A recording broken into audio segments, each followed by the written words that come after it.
deconstruction seem to get in the way of understanding such a claim, for surely bodies live and die, eat, sleep, feel pain, pleasure, blah, blah, blah. And she put quotes around facts. She put quotes around facts. One might skeptically proclaim. She doesn't live in the real world with us. Like, this is what we're up against. It's all her fault. It's all her fucking, she put quotes around facts, dude. Oh man, people read Judith Butler, dude. People read her and think that she's not completely insane.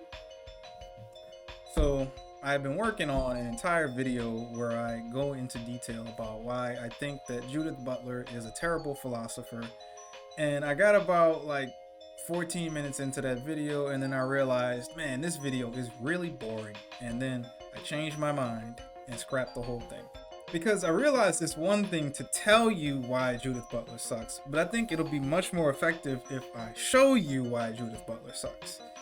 And to that end, I've decided that I'm going to read Judith Butler's books and just point out the insane parts. There are a lot of them.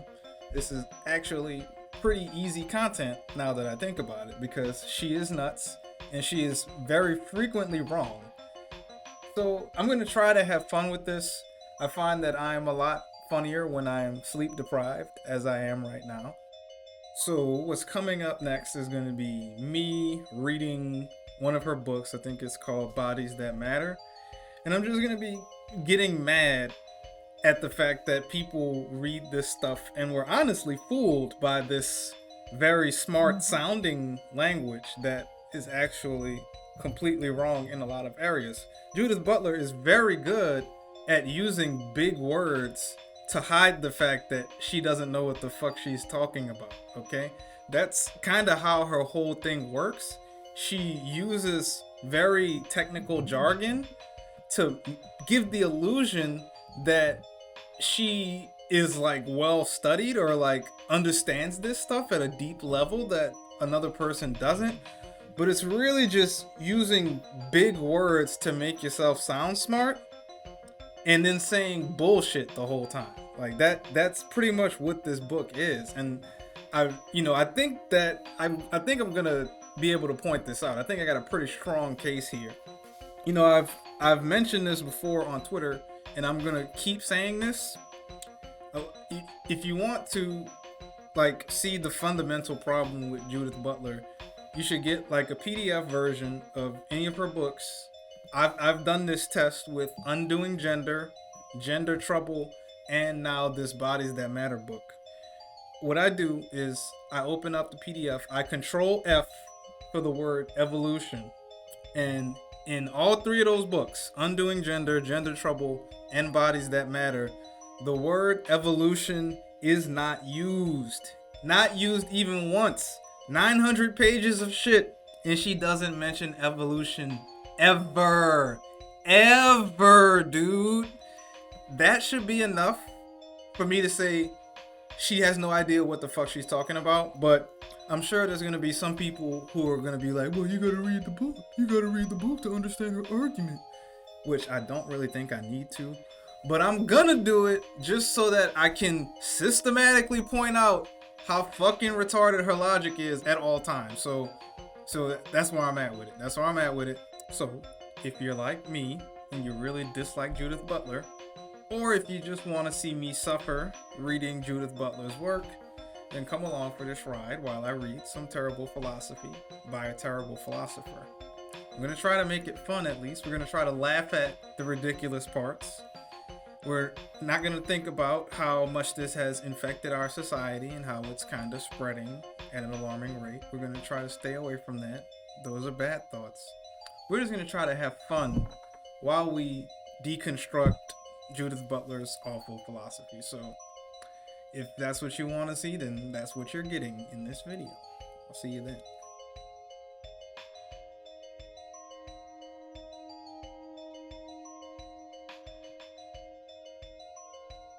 It's very early in the morning, and today, for some reason, I have decided that I want to read a Judith Butler book. I don't know, I guess I just hate myself. But we're gonna read Bodies That Matter.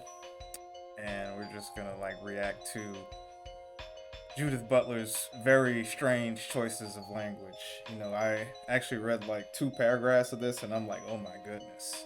People read this shit and think that she's not just completely babbling nonsensically constantly, like the whole time. Like she just pulls shit straight out of her ass.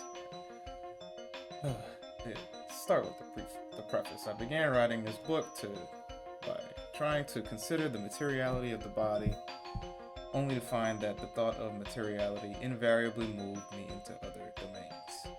Interesting choice of word, materiality.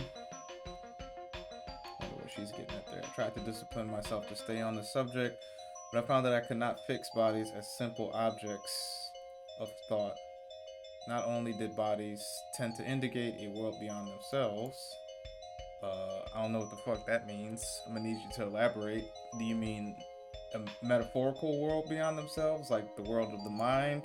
Or are you getting into some metaphysics, like a soul and that type of thing? Because I'm not sure if a lot of your gender fellows actually believe in a soul, because belief in a soul would imply belief in God. So I'm gonna need you to elaborate on that one a little bit, Judith. But moving on, this movement beyond their own boundaries, a movement of boundary itself, poetic language, appeared to be quite central to what bodies are. I have no idea what she's talking about. Let's read it again. Not only did bodies tend to indicate a world beyond themselves, but this movement beyond their own boundaries, this is very vague. This is incredibly vague. A movement of boundary itself appeared to be quite central to what bodies are. Yes, it's not that I don't understand, it's that it's just very vague. I kept losing track of the subject. I proved resistant to discipline. I can tell. Inevitably, I began to consider that perhaps this resistance to fixing the subject was essential to the matter at hand. Still doubtful, though, I reflected that this wavering might be the vocational difficulty of those trained in philosophy. I don't know if you're exactly trained in this. Well, you might be trained in philosophy. You need to learn some science, though, darling. Always at some distance from corporeal matters who try in that disembodied way to demarcate bodily terrains, they invariably miss the body, or worse, right against it. Sometimes they forget that the body comes in genders. They forget that? They forget that the body... I definitely forgot that.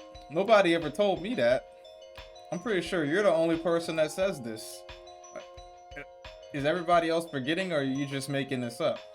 The body comes in genders. Such interesting word choice here. But perhaps there is now another difficulty after a generation of feminist writing. This is the problem. This is the problem right here. This is where everything fucked up. Should have never let women start doing philosophy. They fucked the whole game up. Which tried with varying degrees of success to bring the feminine body into writing. You let women do philosophy and they just write about themselves. That's all they do. They just write about womanhood and being a woman. They don't write about anything else.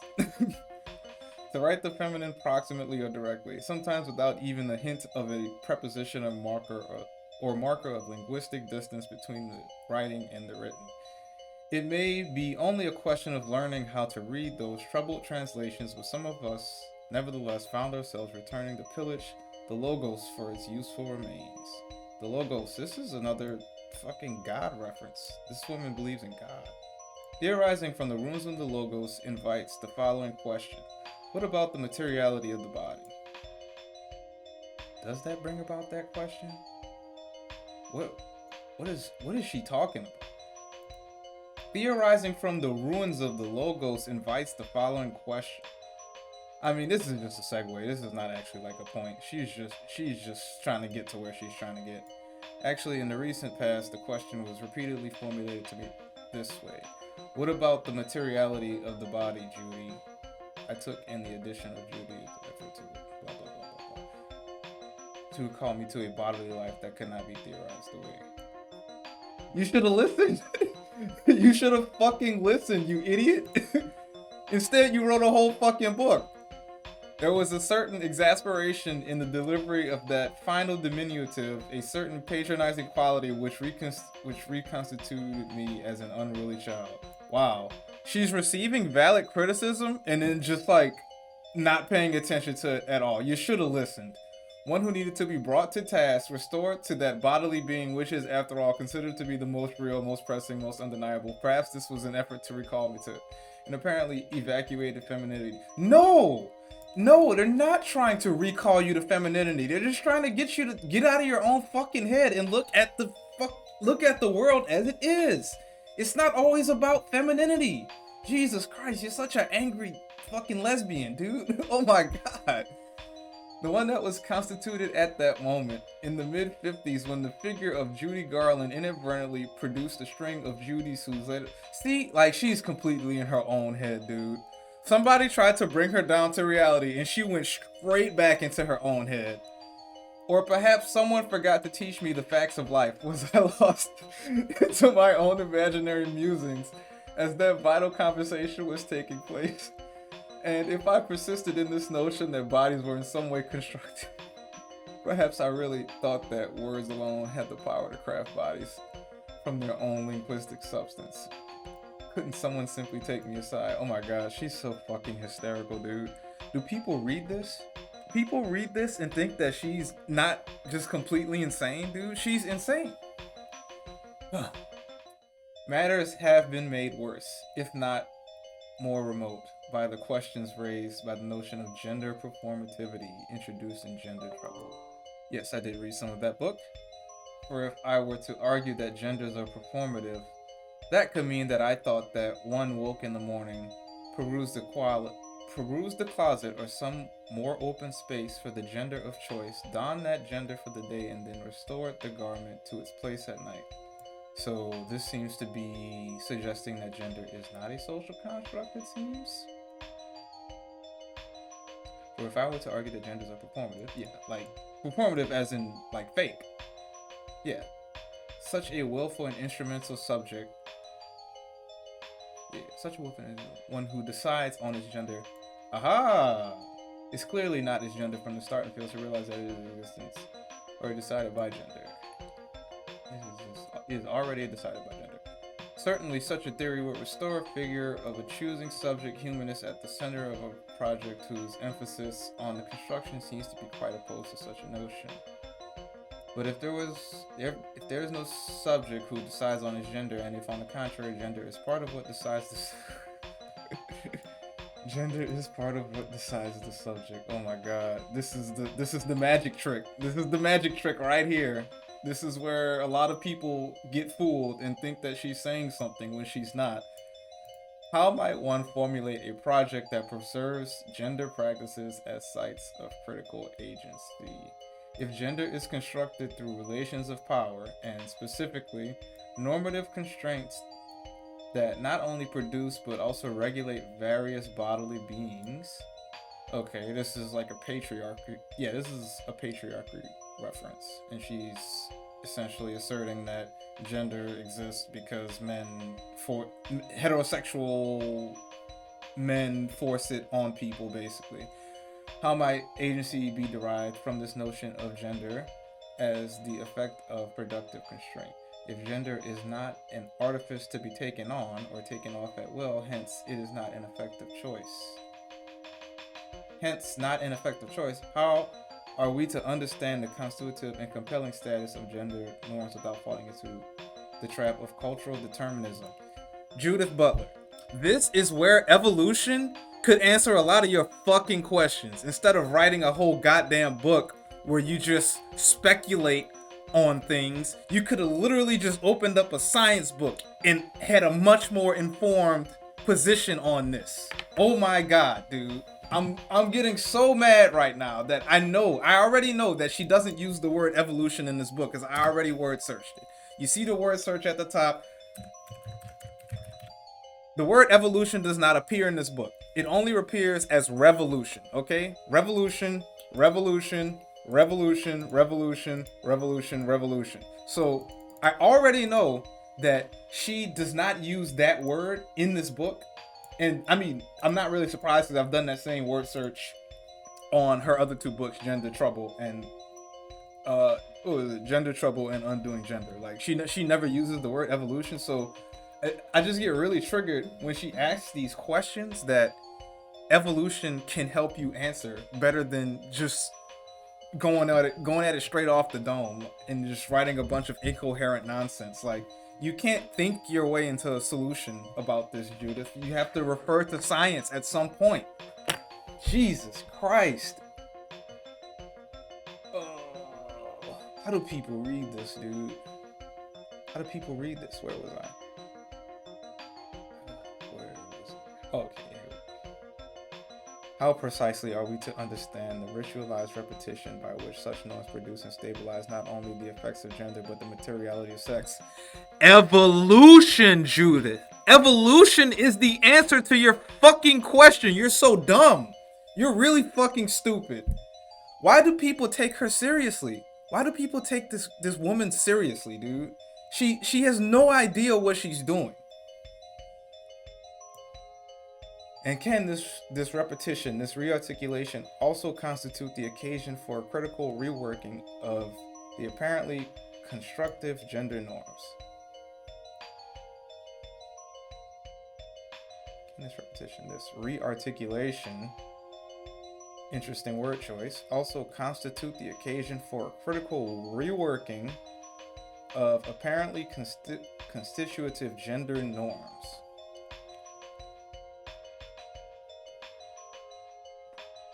Okay, so you're talking about the ritualized repetition. So, like, gendered behaviors throughout the ages, which it is reinforced.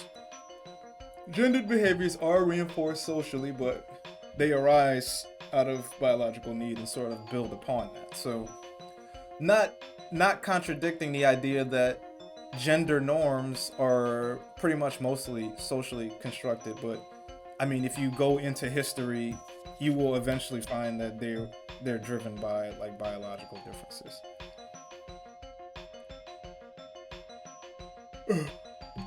The claim that the materiality of sex is constructed through a ritualized repetition of norms is hardly a self-evident claim. Yeah, she's right about that. Indeed, our customary notions of construction seem to get in the way of understanding such a claim, for surely bodies live and die, eat, sleep, feel pain, flesh, blah, blah, blah. And she put quotes around facts. She put quotes around facts. One might skeptically proclaim. She doesn't live in the real world with us. Like, this is what we're up against. It's all her fault. It's all her fucking, she put quotes around facts, dude. Oh man, people read Judith Butler, dude. People read her and think that she's not completely insane. Cannot be dismissed as mere constructions. Surely there must be some kind of necessity that accompanies these primary and irrefutable experiences. Yes. And surely there is. But their irrefutability in no way implies what it might mean to affirm them. And through what it might mean to affirm them, and through what discursive means. Moreover, why is it that what is constructed is understood as an artificial and dispensable character? Well, that's just like being an actor, you know. Well, yeah, there's I guess there's degrees of acting. Like, you can put on a facade, and we would call that an artificial character. But people develop a character as they grow up. So it seems to me that character would be something that is sort of is definitely, well, it's not simply innate, but it's like, it's unique to the individual. What is constructed is understood as an artificial and dispensable character. That's not necessarily the case. Like, sometimes it's the case that something that is constructed is an artificial character, like putting on a facade, but the way that you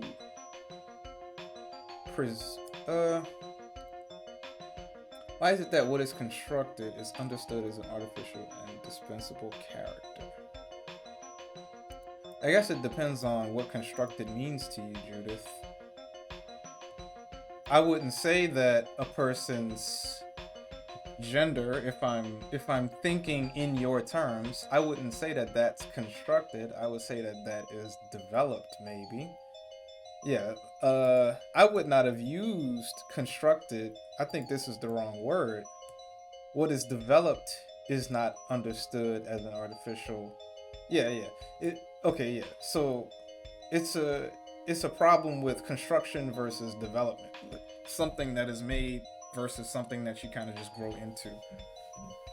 And I would say that like a person's personality or their character is something that is developed and not constructed, because we don't, when you construct something, you're actively shaping it into the way that you want it to be.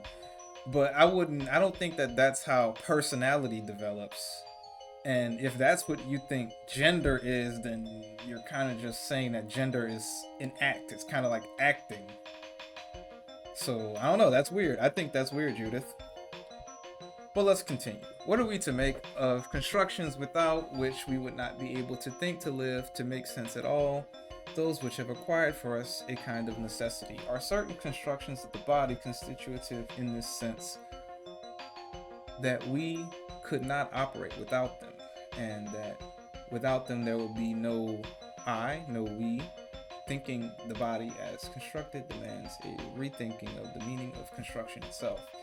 And if certain constructions compare constitutive, that is, have this character of that without which we could not think at all, we might suggest that bodies only appear, only endure, only live within the productive constraints of highly gendered regulatory schemas. How the fuck does gender end up, how does that end up a part of this? That was nowhere in here. You just threw that in at the end. What are you... Thinking the body as constructed demands a rethinking of the meaning of construction itself. Well, that's just false. The body is not constructed. That's just not true. The body develops. We fucking grow from children to adults. Like, what is this? What is this? Thinking the body as constructed? Who thinks that? If you think that, you're wrong. That's not true. That's not true. She's fucking out of her mind, dude. We might suggest that bodies only appear, only endure, only live within the productive constraints of certain highly gendered regulatory schemas. Where did gender become a part of this? Given this understanding of construction as constitutive constraint. Constitutive constraint. Bruh, she is a sophistic master. She is a master of sophistry, dude. Like, the problem is that she's gone on this tangent. Like, she's working in this framework, thinking the body as constructed, and that's wrong. Like, that's just straight up not true. And she's just gonna keep talking about that. But this is wrong. This is not true. Like, I think herein lies the problem. Nobody thinks this, Judith Butler. Nobody thinks this. Nobody thinks this. The body is not constructed. The body fucking develops. It grows. Okay? This is dumb. Like, this is really fucking stupid. Like, this is so unintelligible and wrong. Oh boy, do I keep reading?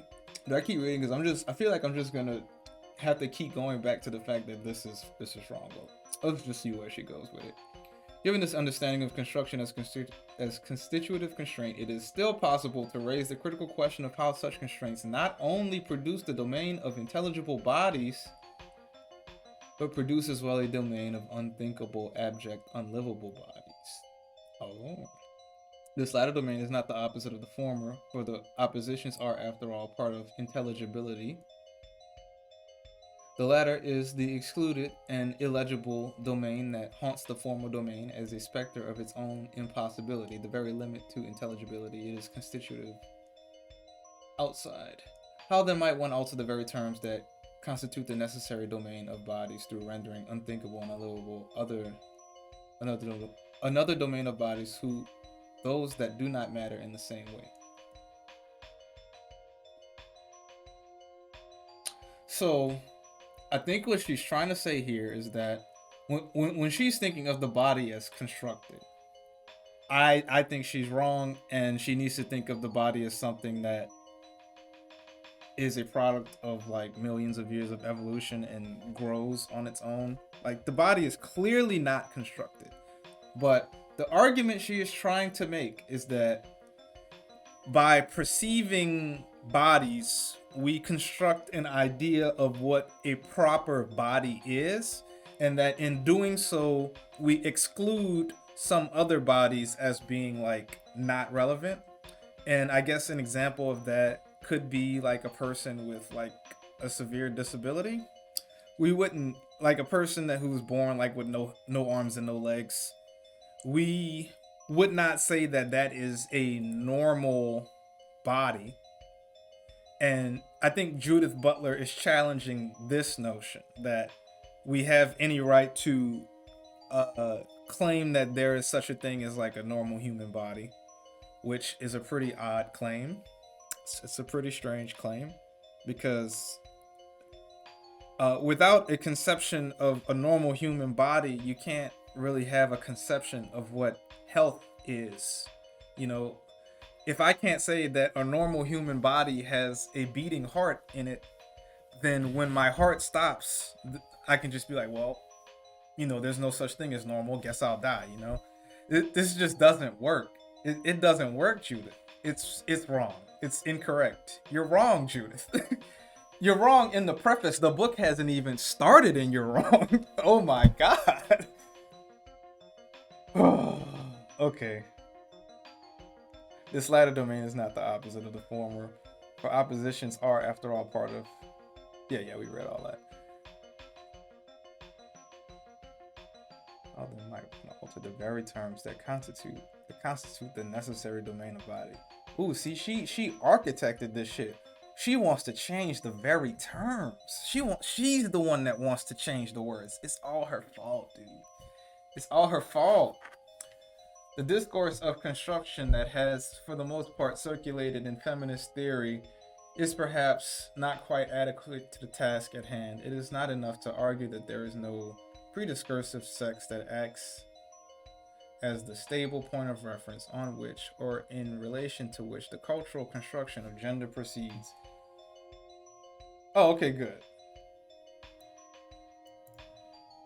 Wait. Oh, wait. No. This is not good. It is not enough to argue that there is no prediscursive. Oh, God, fuck. Jesus Christ. That acts as the stable point of reference on which, or in relation to which, the cultural construction of gender proceeds.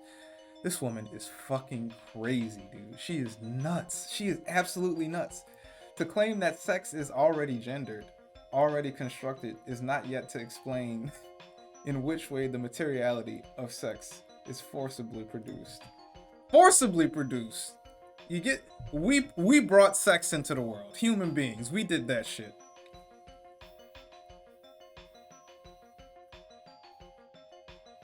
You know, billions of years of evolution? No. There was no sex until human beings were like, looks like there's two different kinds of things, and when they have sex together, they produce a new thing of that thing. So maybe that's relevant in some way. Judith Butler is fucking insane. I cannot believe people read this woman and think that she's really fucking smart or something. It's nonsense. It's complete fucking nonsense. She's talking straight out of her ass the whole time, dude. The whole time. She's coming straight out of her ass with this shit. Oh shit, this shit is gonna make me have a stroke, dude. Oh. What are the constraints by which bodies are materialized as sex, and how do we understand the matter of sex and of bodies more generally as the repeated and violent circumscription of cultural intelligibility. Which bodies come to matter? Which bodies come to matter and why? Mm-hmm. The text is offered then in part as a rethinking of some parts of gender trouble that have caused confusion. Oh, your books cause confusion. Oh yeah, I bet they do. Here's my suggestion: stop reading Judith Butler. You're confused because you're reading this and you think that she's saying something when she's not. Okay? She's causing the confusion because she's confused because she doesn't have a solid grasp on science, dude. Ugh. Why am I doing this to myself? Why am I subjecting myself to this fucking torture? And yet, as an attempt to clarify my intentions, it appears destined to produce a new set of misapprehensions. I hope they prove at least to be productive ones. Why should our bodies end at the skin or include at best other beings encapsulated by skin?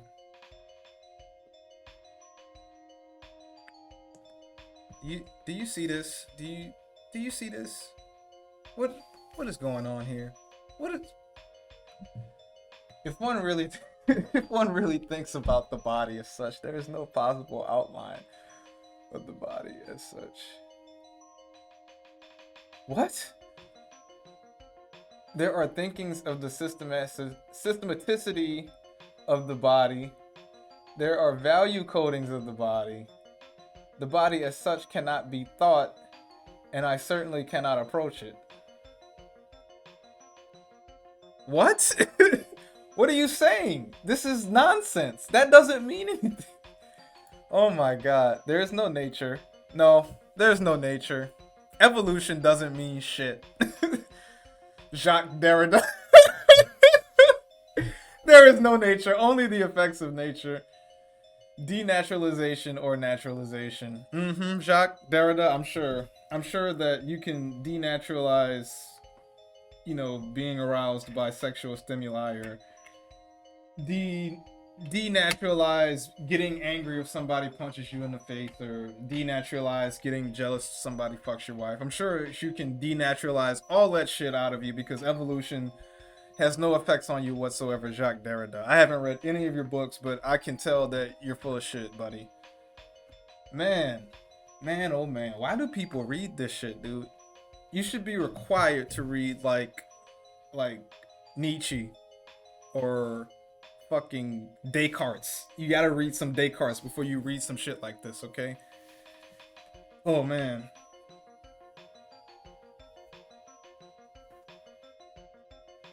Us. Oh, she starts the book with a misspelling. The very first word in the book is misspelled. This is the introduction. Okay. It's not the book. Okay. But damn. They published this shit. Okay, and is there a way to link the question of the materiality of the body to the performative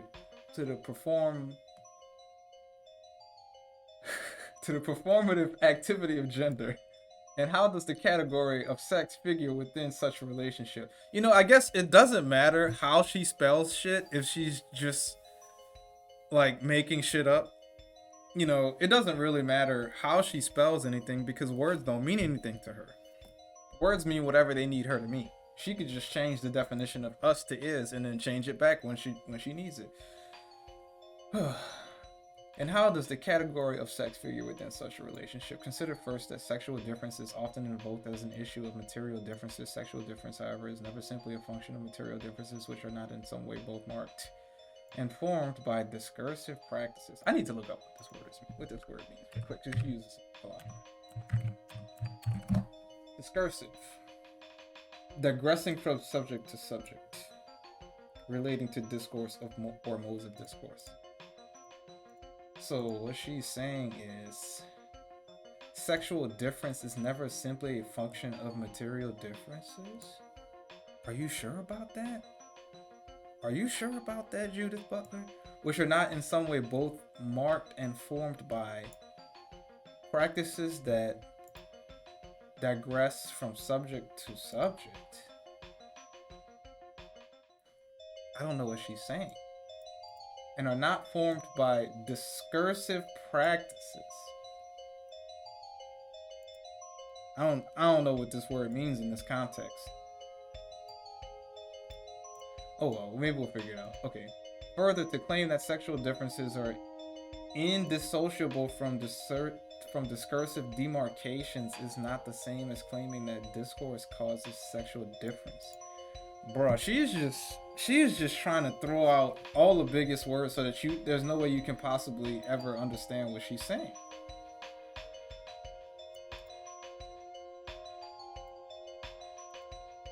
What the fuck does she mean here? Are not in some way both marked and formed by discursive practices. Maybe this is a phrase of some point. Theory of linguistic and socio-cultural characteristics of recurring episodes of face-to-face interaction. Oh, I see. It's a phrase. Okay, so it's not the two words together point to something else. So that's why I wasn't understanding. Episodes that have social and cultural significance to a community of speakers. Okay. Okay, so I see. Like discourse, like literally speaking practices. The theory of the linguistic and socio-cultural characteristics of recurring episodes of face-to-face interaction. Okay, so basically she's saying that sexual difference is never simply a function of material differences which are not in some way marked and formed by talking to each other. That's how we understand sex. I mean, I guess since we have to talk to communicate, but that would mean that literally everything is formed by discursive practices. This is weasel wordery. Yes, we have to talk to each other in order to exchange information. That doesn't mean that the act of talking forms sexual difference. No, Judith. No, that's wrong. I'm glad I actually took the time to figure out what she meant by this, because this is also just incorrect. She's essentially saying that sexual difference is developed by our communication about sexual differences. And that's not fucking true, dude. When we talk, we are talking about the world that we observe. We're not constructing the world in the act of communicating. We are describing what we experience. This desk that is in front of me, I am not constructing it because I'm perceiving it. The desk is here whether I perceive it or not. The desk is here when I'm asleep. The desk is here when I go off to work. And I know the desk is here because if I hit my hand on the desk, it gives resistance and it hurts. So I know that the desk is here. The desk is not a product of discursive practices, Judith. You're wrong. You're incorrect. Jesus Christ, she's so dumb. She's so fucking stupid. Oh my God. Further, to claim that sexual differences are indissociable from discursive demarcations is not the same as claiming that discourse causes sexual. Okay. The category of sex is from the start normative. It is what Foucault has called a regulatory ideal. In this sense, then sex not only functions as a norm, but as part of a regulatory practice that produces the bodies it governs. Why governs? That's an interesting choice of word. Why governs? Why did you throw this word in here? This gives the implication of some sort of like power structure. Yep, and in the next sentence we're gonna have power. Parents govern their children, Judith? Like, I mean, I guess they have to until the child is old enough to, make their own decisions, but this is like sleight of hand. Like, why is this word governs thrown in here? In this sense, then, sex not only functions as a norm, but as part of a regulatory practice that produces... Oh yeah, she's trying to tie this to patriarchy, dude. I can smell it coming. Whose regulatory force is made clear as a kind of productive power. The power to produce demarcate, circulate, differentiate the bodies it controls. What is the it? What is this it that we're talking about? What is the it? I really want to know.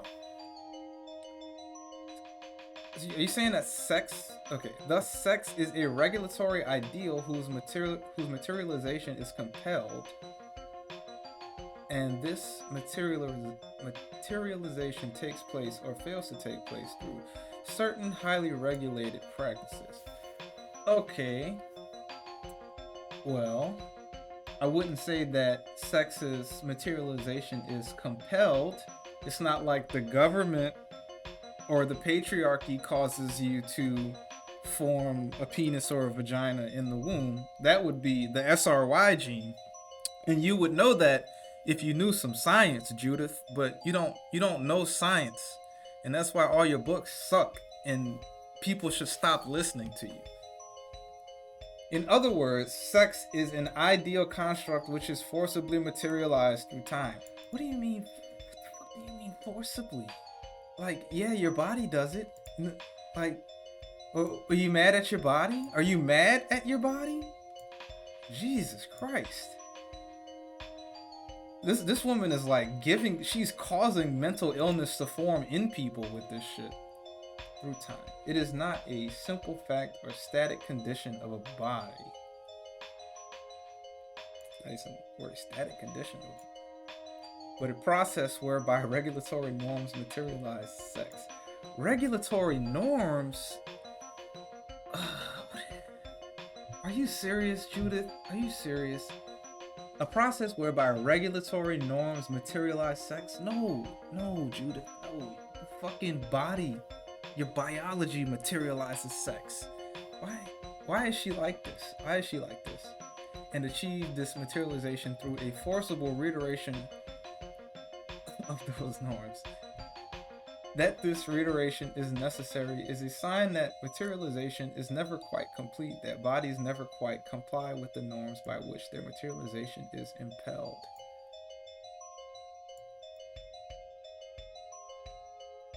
Let's read that again. That this reiteration is necessary is a sign that materialization is never quite complete. Huh?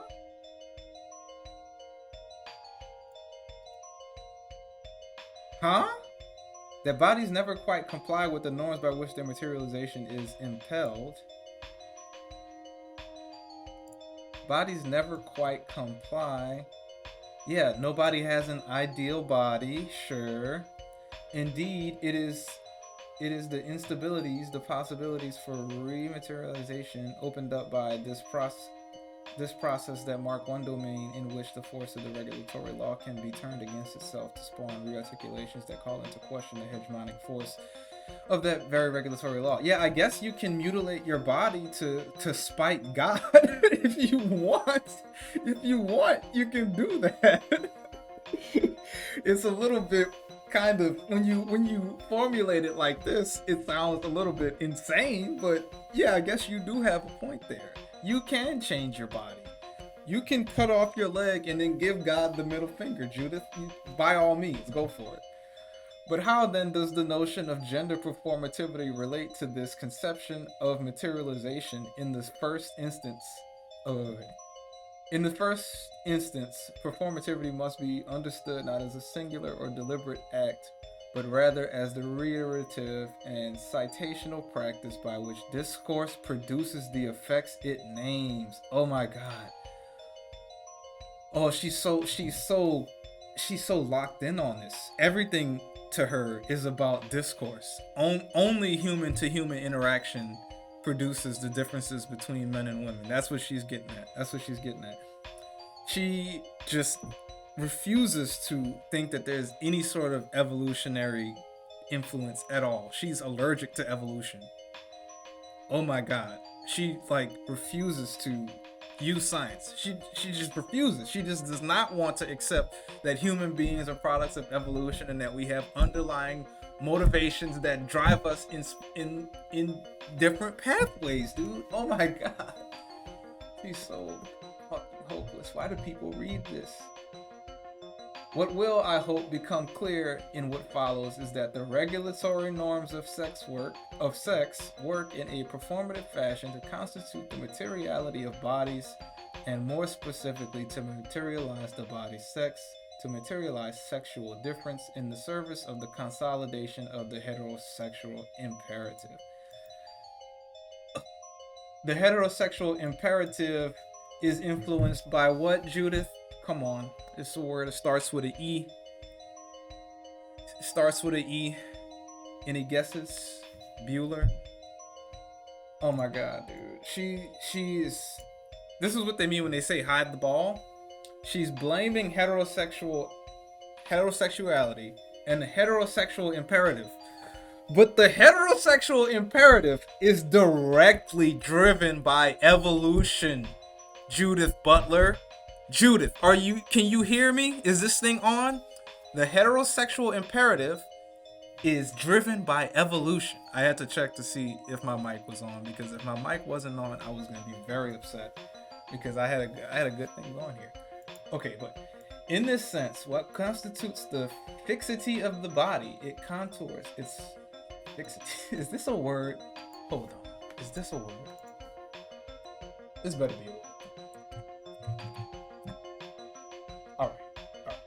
It is a word. State of being, unchanging, or permanent. I could have said permanence. Okay. You got me that. Dirty bitch. Okay. Of the body, it contours its movements.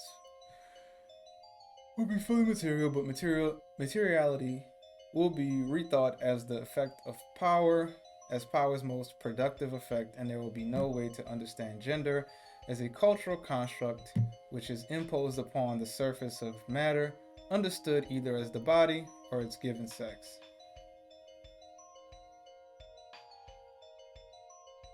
Its movements will be its contours, its movements. Yes, the body, the body. Yes, it's a lot of words to say, like the physical body. Be fully material, but materiality will be rethought as the effect of power. But why, though? Why is materiality rethought as the effect of power? That makes no sense, Judith. That makes no goddamn sense at all, Judith Butler. But materiality will be rethought as the effect of power? What? That makes no sense. What you're essentially saying is that there's no physical forms outside of power structures, and that makes no fucking goddamn sense at all, Judith. That's fucking stupid. As power's most productive effect. Why do people read this shit, dude? Oh my god, bro.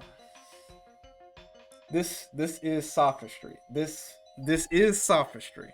Okay? This is sophistry.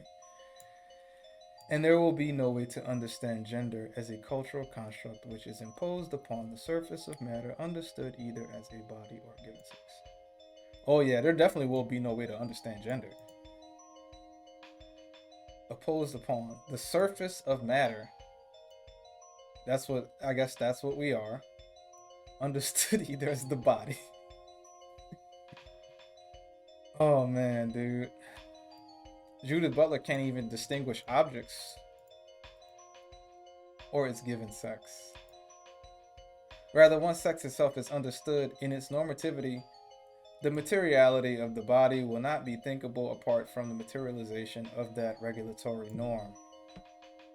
Sex is thus not simply what one has or a static description of what one is. It will be one of the norms by which the one becomes viable at all, that which qualifies a body for life within the domain of culturable intelligibility. Is she implying that we just fucking murder intersex people? That which qualifies a body for life, like people with like disorders of sexual development, they still get to live. Like, what is she talking about? It's not like we're fucking murdering them. Are we murdering them? Does somebody not tell me that? Were we murdering intersex people and nobody told me? Because I'm not pro that. I don't think anybody is pro that. I don't think that's what's happening. So I don't know what she means when she says what qualifies a body for life. Within the domain of cultural intelligibility. I mean, even then, like, we kind of understand that people have disorders. What's wrong with that? We know that people have disorders. That, I think, that falls within the domain of cultural intelligibility. I don't know. What do you want? What more do you want? At stake in such a reformation of the materiality of bodies will be the following: the recasting of the matter of bodies as the effect of a dynamic power, such that the matter of bodies will be indissociable from the regulatory norms that govern their materialization and the signification of those material effects. The understanding of performativity not as the act by which a subject brings into being what he/she names, but rather as that reiterative power of discourse to produce the phenomena that it regulates and constrains, the construal of sex no longer as a bodily given on which the construct of gender is artificially imposed, but as a cultural norm which governs the materialization of bodies. You just said the same shit that you said before. Oh, okay, yeah, she's like summing it up. A linking of this process of assuming a sex with the question of it and with the discursive means by which the heterosexual imperative enables certain sex identifications and forecloses and or disavows other identifications.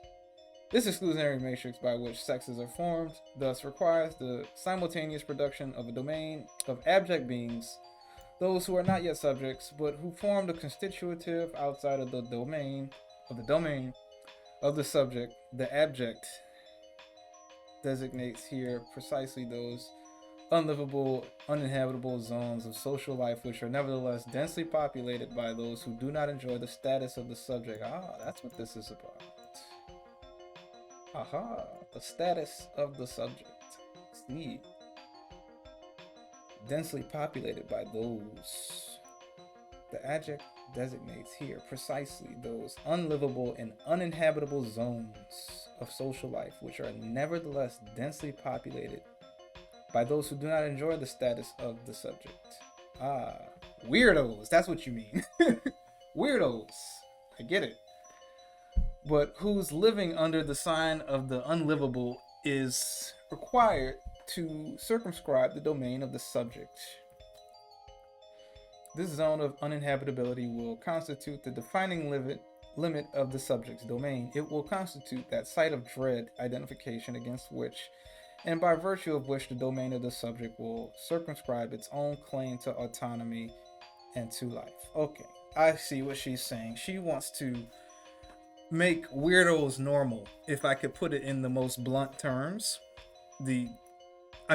It's obviously a lot more intelligent than that, but in so many words, that's what she wants.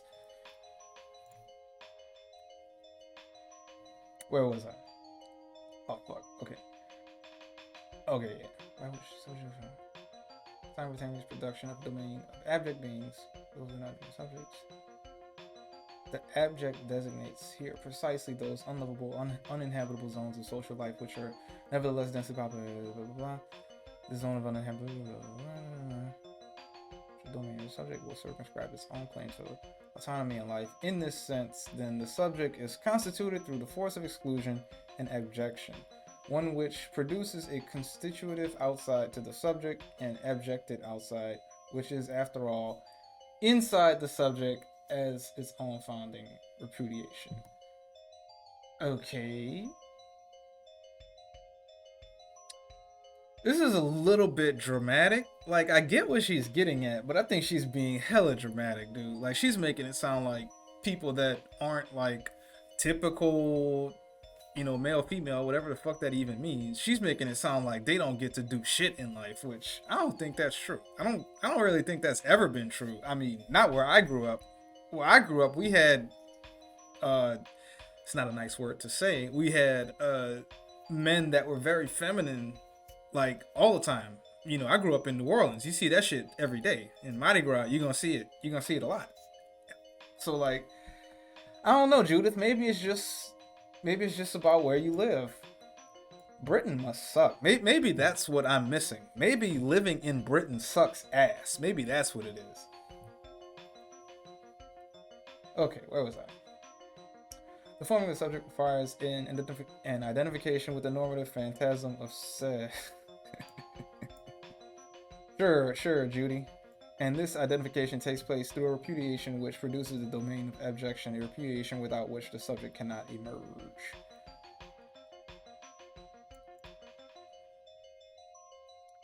This is a repudiation which creates the valence of abjection.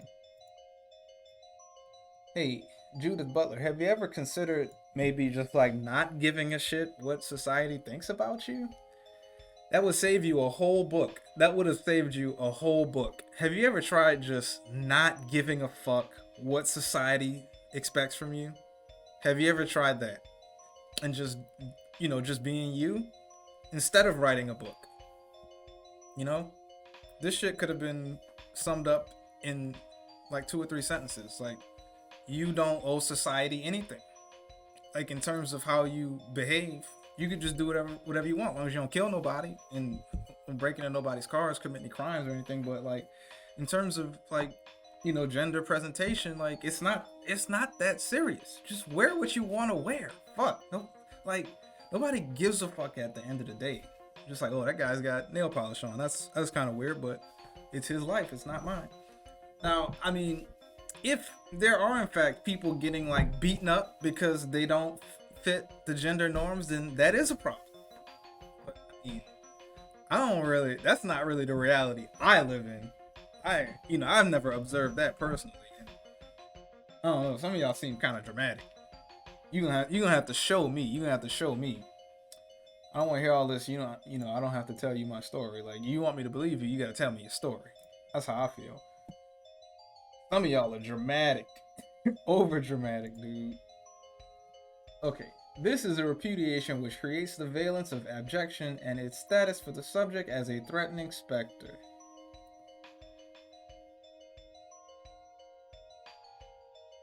Further, the materialization of a given sex will generally concern the regulation of identificatory practices such that the identification with the abjection of sex will be persistently disavowed, and yet this disavowed abjection will threaten to pose the self-grounding presumptions of the sex subject. This disavowed abjection will threaten to expose the self-grounding presumptions of the sex subject, grounded as that subject is in a repudiation, whose consequences it cannot fully control. There is a much simpler way to write this, Judith. Like, you don't have to write this like this. You could be so much clearer, but I guess you gotta try to sound smart, and so you have to use big words for no reason, when all you're really trying to say is that the act of going against gender norms exposes the assumptions of gender norms. That's all you had to say. The task will be to consider this threat and disruption not as a permanent contestation of social norms condemned to the pace. See? Using a big word for no fucking reason, of perpetual failure, but rather as a critical resource in the struggle to rearticulate the very terms of symbolic legitimacy and intelligibility.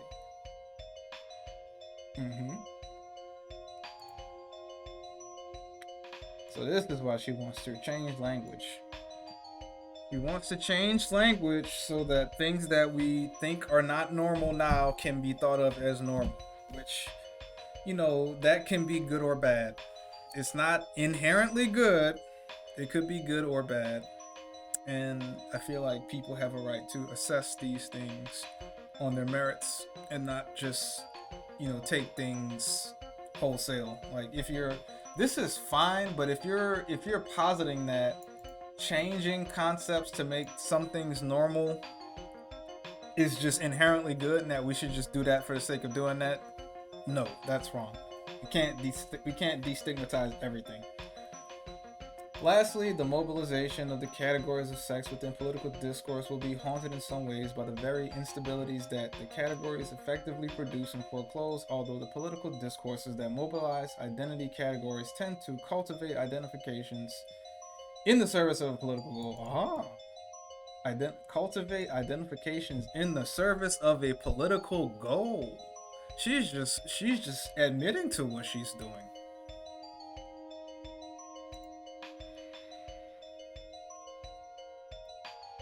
It may be that the persistence of disidentification is equally crucial to the rearticulation of democratic contestation. Indeed, it may be precisely through practices which underscore disidentification with whose regulatory norms by which sexual differences materialize that both feminist and queer politics are mobilized. Yeah, I guess. Such collective disidentifications can facilitate a reconceptualization of which bodies matter, which bodies are yet to emerge as critical matters of concern.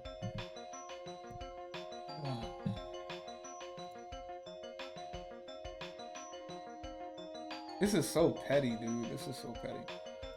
The relation between culture and nature, presupposed by some models of gender construction, implies a culture or an agency of the social which acts upon nature, which itself is presupposed as a passive surface, outside the social and yet its necessary counterpart. One question that feminists have raised is whether or not the discourse, which figures the action of construction as a kind of impairing or imposition, is not tacitly masculinist, whereas the figure of the passive surface awaiting that penetrating act, whereby meaning is endowed, is not tacitly or perhaps quite obviously feminine. Is sex to gender as feminine is to masculine? No. No. That's stupid. Jesus Christ, bro. Wouldn't that mean gender is bad? You hate masculine, right? Masculinity is bad, so that if sex is to gender as feminine is to masculine, wouldn't that mean gender bad? I'm pretty sure that's how that would be interpreted. This is so nonsensical, dude. This is so nonsensical. Let's read this again. One question that feminists have raised, then, is whether the discourse which figures the action of construction, we're going back to the fact that this idea that sex is constructed is wrong, as a kind of imprinting or imposition, it is not tacitly masculinist, whereas the figure of the passive surface awaiting that penetrating act, whereby meaning is endowed. Good God, dude.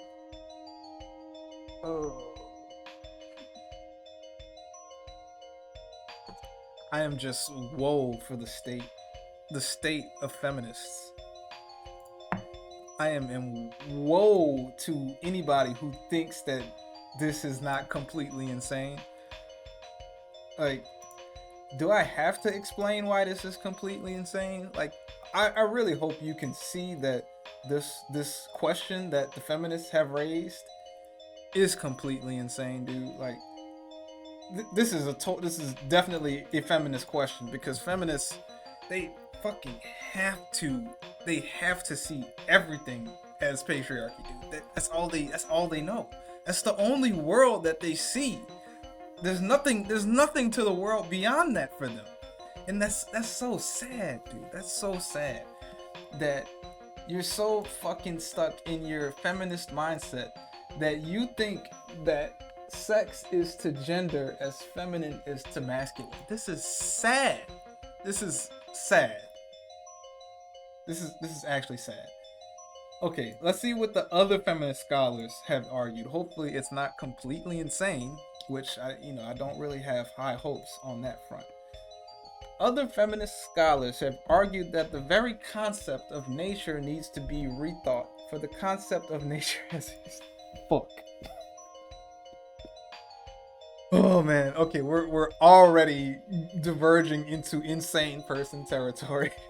And the figuring of nature as the blank, lifeless page.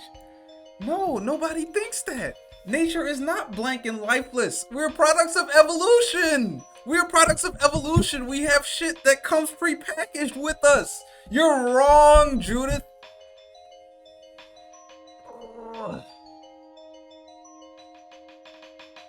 Oh god. Oh god. Oh god. Oh god. Oh god. Man, why? Why is she so popular? Why do people think that? Why do people take this woman seriously, dude? Oh my god, she literally fucking just pulled the wool over like an entire generation of people.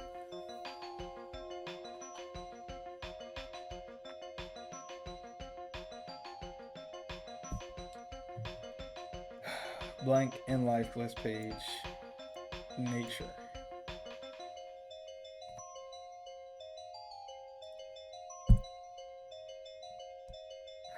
Don't ever ask me why I don't read the whole book, because the book is so bullshit that like at a certain point you just have to give up. At a certain point you just have to be like, nah, I've had enough. I've had enough of this insanity. Like if you don't come at this, if you read this book and you do not have a solid understanding of science, then you're fucked. Like you're pretty much fucked.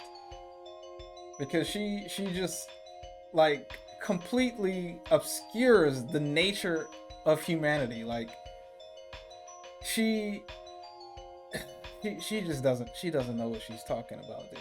And it's really sad. I'm just becoming even more depressed about the state of the world, that in 2022 Judith Butler has not been denounced as like a fucking hack, dude.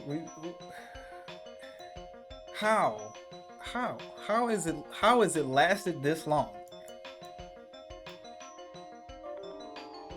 Always Already Dead is decidedly modern, linked perhaps to the emergence of technological means of domination. Indeed, some have argued that a rethinking of nature as a set of dynamic interrelations suits both feminists and it suits your aims. Oh, okay. Yes, we should change the concept of nature so that it suits our aims. She just fucking says it, dude. She just says it. Meaning is whatever I need it to be, whatever helps me get what I want. She just fucking says it. She just says it in the book. And do I have to read the rest of the book? Like, she's so fucking transparent. This rethinking also calls into question the model of construction whereby the social unilaterally acts on the natural and invests it with its parameters and its meanings. Indeed, as much as the radical distinction between sex and gender has been crucial to the de Beauvoirian version of feminism, it has come under criticism in more recent years for degrading the natural as that which is before intelligibility. But it is, though. It is, though.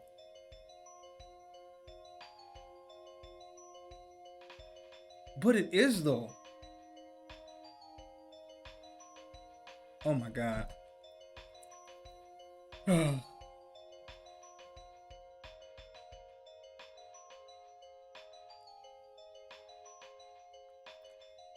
For degrading the natural as that which is before intelligibility. It is, though. It is before intelligibility. It is.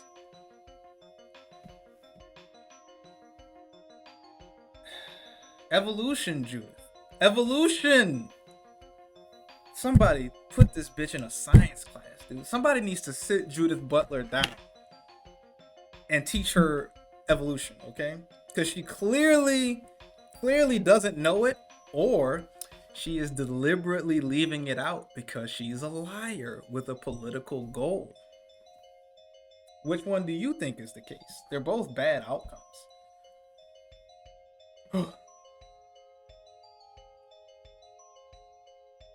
In need of the mark, if not the mar of the social to signify, to be known, to acquire value. This misses the point that nature has a history and not merely a social one. No, not merely a social one. Ooh, there's a word. There's a word. that could really inform your philosophy. It could make your opinion a lot better, but you're not gonna use that word. You're not gonna say evolution, are you, Judith? It's like she's getting so close. This misses the point that nature has a history and not merely a social one. No, Judith, it's not merely a social one. What is it? Man, if only we knew what that other aspect was. Oh, it's so difficult, Judith. It's evolution. It's fucking evolution. This woman is a hack, dude. She is a fucking hack. She has no idea what she's talking about. She is just making this shit up as she goes. She's just making it up as she goes. But also that sex is positioned ambiguously in relation to that concept as and its history. The concept of sex is itself troubled terrain, formed through a series of contestations over what ought to be decisive criterion for distinguishing between two sexes. The concept of sex has a history that is covered over by the figure of the site or surface or of inscription. Figured as such a site or surface, however, the natural is constructed as that which is also without value. Moreover, it assumes its value at the same time that it assumes its social character. The natural is constructed as that which is also without value. I don't know. Seems like kind of a non sequitur to me. Let's read that again. As a history that is covered over by the figure of the site or surface of inscription. Oh, okay. I don't know why she used these words.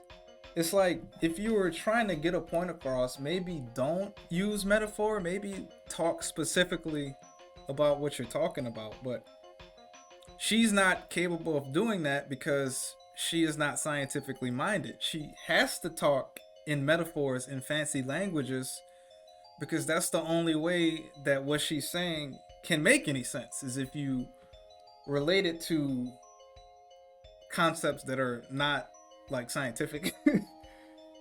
Oh man. Okay, Judith Butler.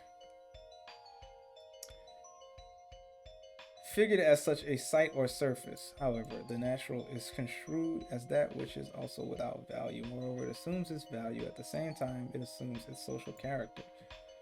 I just disagree. Like, this is your opinion, Judith. Like, this is literally, like, this is not facts. This is just what you think. And it's garbage. But like, fuck, why is she considered an authority on everything? We're not even in the book yet. We're in the introduction. According to this view, then, the social relinquishes itself as the natural. According to this, the social construction of the natural,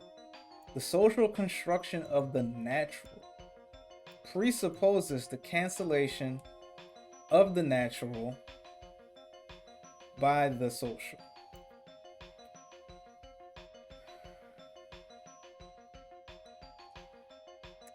Oh, I see what she's saying. She's saying that the way that we perceive natural puts limitations on things that are truly natural, which is true in some sense. That is true in some sense.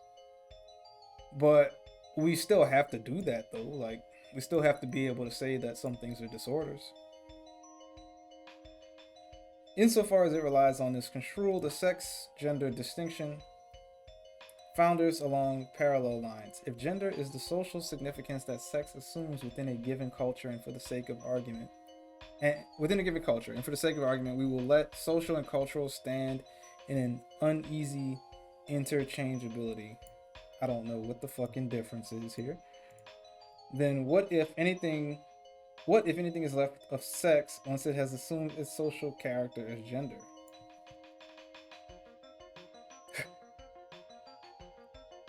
At issue is the meaning of assumption, where to be assumed is to be taken up into a more elevated sphere, as in the assumption of the okay, Judith. All right. Yes, surely this is not complete nonsense.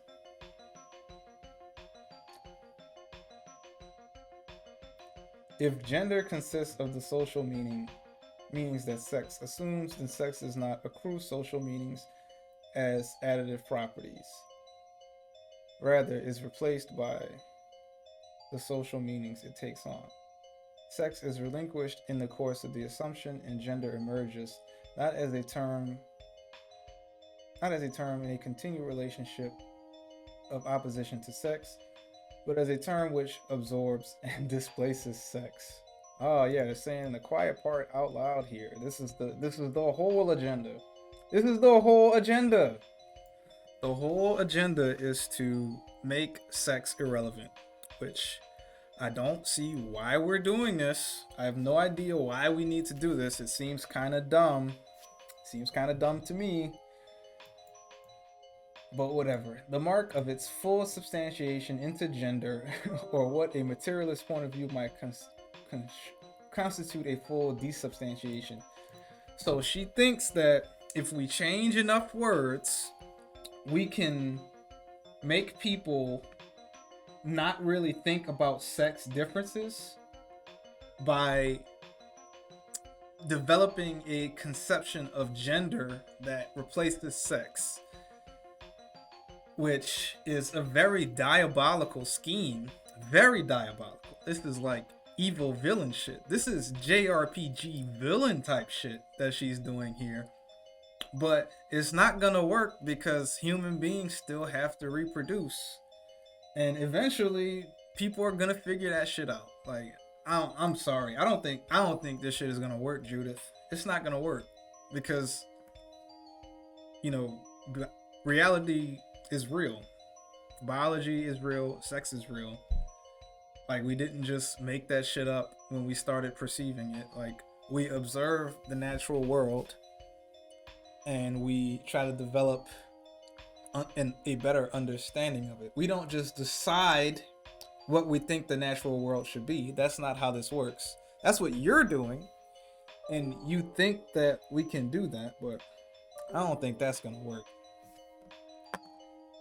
You gotta run into science eventually, Judith. Like, evolution, biology, it's gotta become a part of your worldview at some point. Otherwise, you're just in fucking la la land and you believe absolute nonsense. When the sex gender distinction is joined with a notion of radical linguistic constructivism, the problem becomes even worse for the sex which is referred to as prior to gender. Gender will itself be a postularian, or a postularian, don't know what that word means, a construction offered within language as that which is prior to language. Prior to construction, with this sex posited as prior to construction will by virtue of being posited become the effect of that very positing. The construction of construction. Oh my god.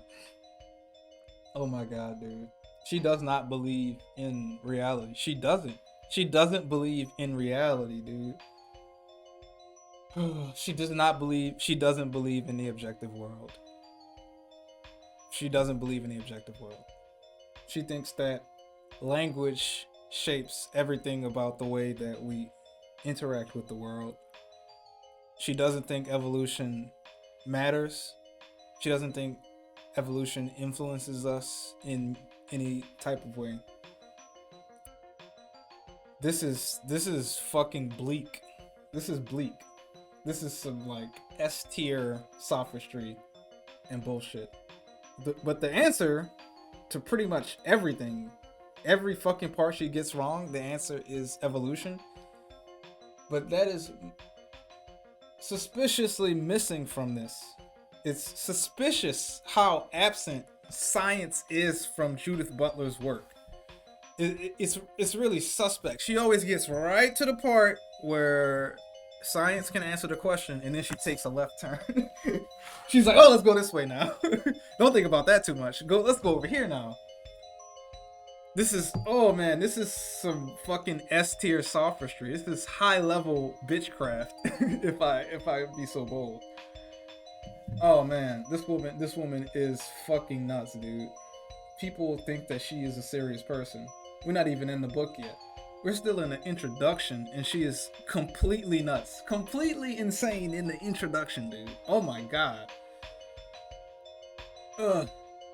If gender is the social construction of sex, and if there is no access to this sex except by means of construction,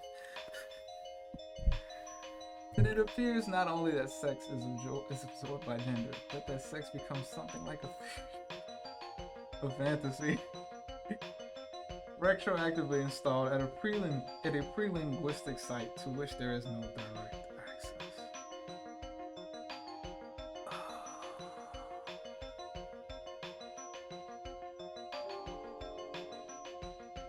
But is it right to claim that sex vanishes altogether? That it is a fiction over and against what is true? That it is a fantasy over and against what is reality? Do these very oppositions need to be rethought such that if sex is a fiction, it is one with which whose necessities we live?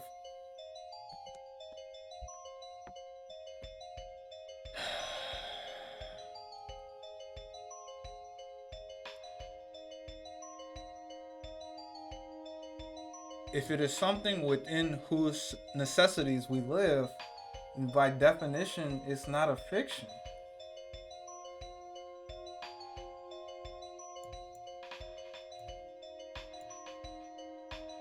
And if sex is a fantasy, is it perhaps a phantasmic field that constitutes the very terrain of cultural intelligibility? Would such a rethinking of such conventional oppositions entail a rethinking of constructivism in its usual sense? The radical constructivist position has tended to produce the premise that both refutes and confirms its own enterprise. If such a theory cannot take account for sex as the site or surface on which it acts, it then ends up presuming sex as the unconstructed and so concedes the limits of linguistic constructivism, inadvertently circumscribing that which remains unaccountable within the terms of construction. If, on the other hand, sex is a contrived premise, a fiction, then gender does not presume a sex which it acts on, but rather gender produces the misnomer of a pre-discursive sex, and the meaning of construction becomes that of the linguistic monism, whereby everything is only and always language. Then what ensues is an exasperated debate which many of us are tired of hearing. Either constructivism is reduced to a position of linguistic monism, whereby linguistic construction is understood to be generative and deterministic. Critics making that presumption can be heard to say, if everything is discursive, what about the body? Or when construction is figuratively reduced to a verbal action which appears to presuppose subject, critics working within such a presumption can be heard to say, if gender is constructed, then who is doing the constructing? Though, of course, the most pertinent formulation of this question is the following: if sex is constructed, then who is constructing the subject? In the first case, construction has taken the place of a godlike agency, which not only causes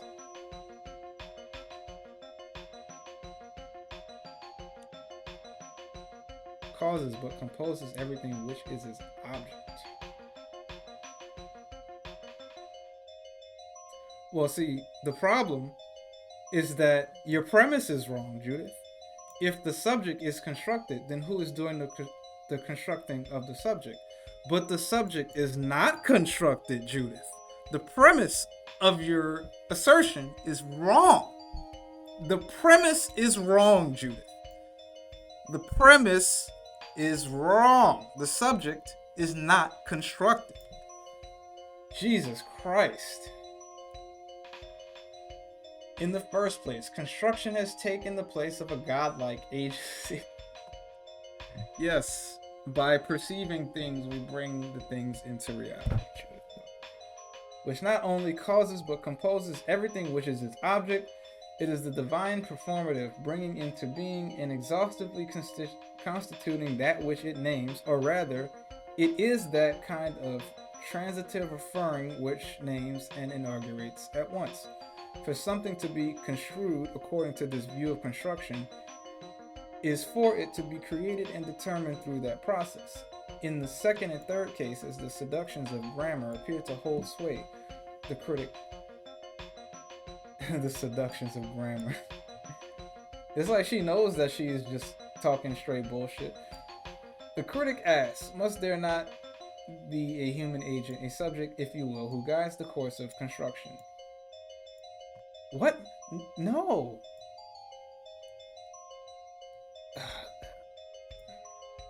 Subjects are not constructed, Judith. If the first version of construction presumes that construction operates deterministically, making a mockery of human agency. The second understands the constructivism to be presupposing a voluntaristic subject who makes its gender. This word just like pops up sometimes where it does not belong. It's like, were we talking about gender this whole time? She just throws it in there. She just throws it in there, dude. Makes its gender through an instrumental action. A construction is understood in this latter case to be a kind of manipulable artifice, a conception that not only presupposes the subject, but rehabilitates precisely the voluntaristic subject of humanism that constructivism has on occasion sought to put in question.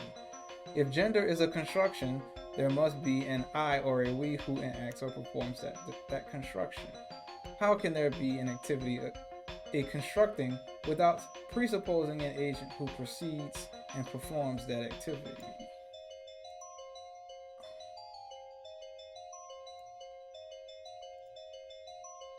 How can there be an activity, a constructing, without presupposing an agent who proceeds and performs that activity?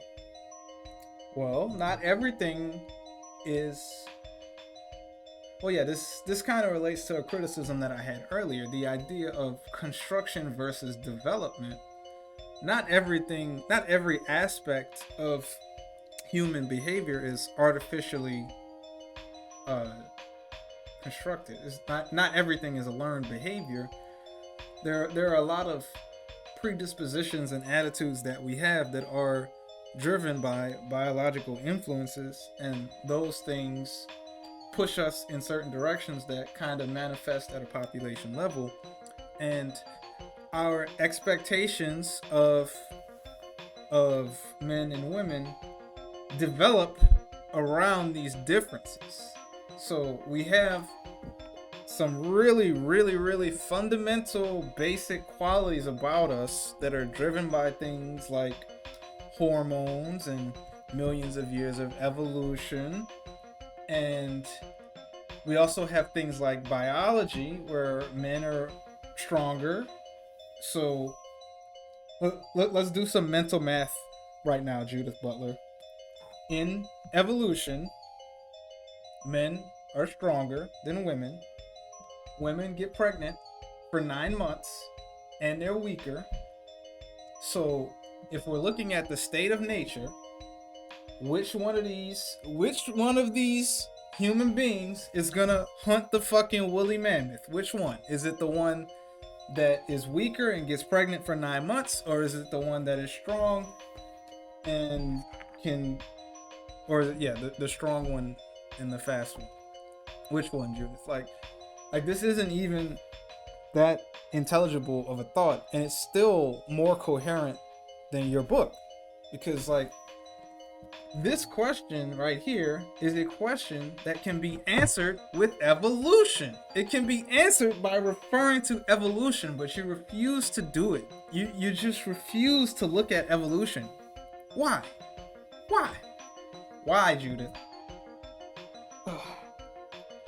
Our gender expectations form around the fact that there are inherent differences between men and women.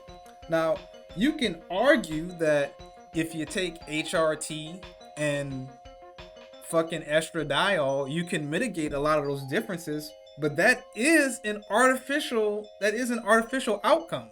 That's not natural. That's not what your body does.